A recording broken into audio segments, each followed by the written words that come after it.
कैलाश गहलोत दिल्ली सरकार पर ही आरोप लगा रहे हैं, यानी अपनी ही सरकार पर अब आरोप लगाते नजर आते हैं, जिस सरकार के साथ में लगातार बने रहे।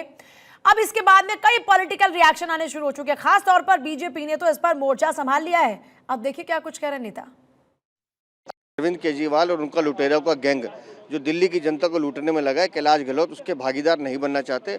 उन्होंने बताया कि कैसे शीश महल के नाम पर अरविंद केजरीवाल ने अपने अय्याशी का सामान जुटाया, दिल्ली की जनता के टैक्स के पैसे लगाकर उसको लूटने का काम किया। और यमुना की सफाई पे 85-100 करोड़ रुपए जो केंद्र सरकार ने दिए, वो भी अरविंद केजरीवाल पी गए, लूट के ले गए। लेकिन दिल्ली को बद से बदतर करने का काम अरविंद केजरीवाल की सरकार ने किया और कैलाश गहलोत ने बड़ा साहसिक कदम उठाया, उसकी मैं सराहना करता हूँ।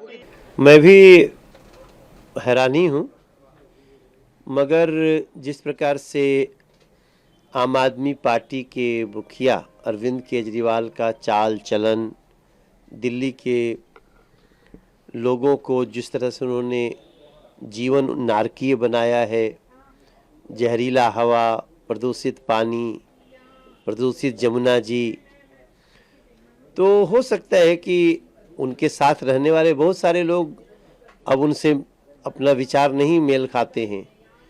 तो कैलाश गहलोत ने अगर आज किनारा कर लिया तो मुझे बहुत आश्चर्य नहीं है।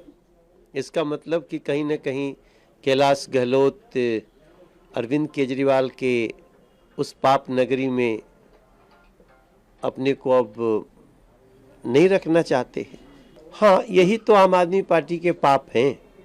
आपके पाप में यमुना जी की खराब स्थिति, वादा करना कि हम तो जी 2 कमरे के घर में रह सकते हैं, लेकिन शीश महल बना लेना, तो इसी पाप में जो भी जिसके भी मन में अच्छाई होगी वो तो नहीं रह पाएगा। फाइनली कैलाश गहलोत का ये डिसीजन आया है।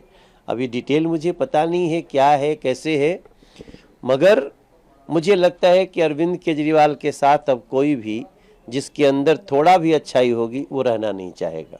देखो, कैलाश गहलोत का आम आदमी पार्टी छोड़ देना मुझे लगता है अब आम आदमी पार्टी की इतिश्री हो गई है।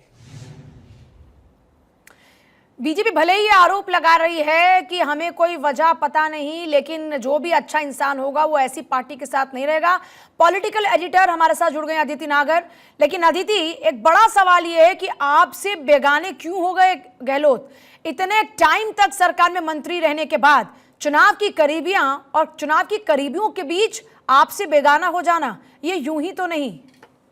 यूं ही तो नहीं, क्योंकि देखिए पूजा, आपने देखा कि किस तरीके से बीजेपी अब उस पे फ्रंट फुट पे आ गई है, मौका मिला है। और गहलोत के पास इतने बड़े बड़े मंत्रालय होने के बावजूद भी गहलोत नाराज थे जाहिर तौर पे लंबे समय से। और अब उन्होंने, भाई कोई इस्तीफा देता है, बहुत सारे कारण होते हैं, पर उन्होंने बताया शीश महल का जो पुराना मुद्दा था उसे उठाया। फिर उन्होंने ये भी मुद्दा उठाया कि किस तरीके से गंगा की सफाई, यमुना की सफाई नहीं हो पाई है, तमाम बातें कही, यानी कि उनको टेंट करके छोड़ा है। अब देखिए, इसमें जो भी पॉलिटिकल बात है, 2 बातें साफ है। एक तरफ तो आम आदमी पार्टी ने इस्तीफा एक्सेप्ट करते हुए कहा कि ईडी की जांच है इसलिए प्रेशर में है, कर दिया। दूसरी तरफ एक्सेप्ट भी कर लिया। तीसरी तरफ खुद गहलोत ये कह रहे हैं कि क्योंकि दिल्ली सरकार अगर केंद्र सरकार से यूं ही लड़ती रहेगी तो फिर कैसे जनता का भलाई हो। अदिति, आपके पास वापस लौटेंगे, ज्यादा जानकारी लेंगे।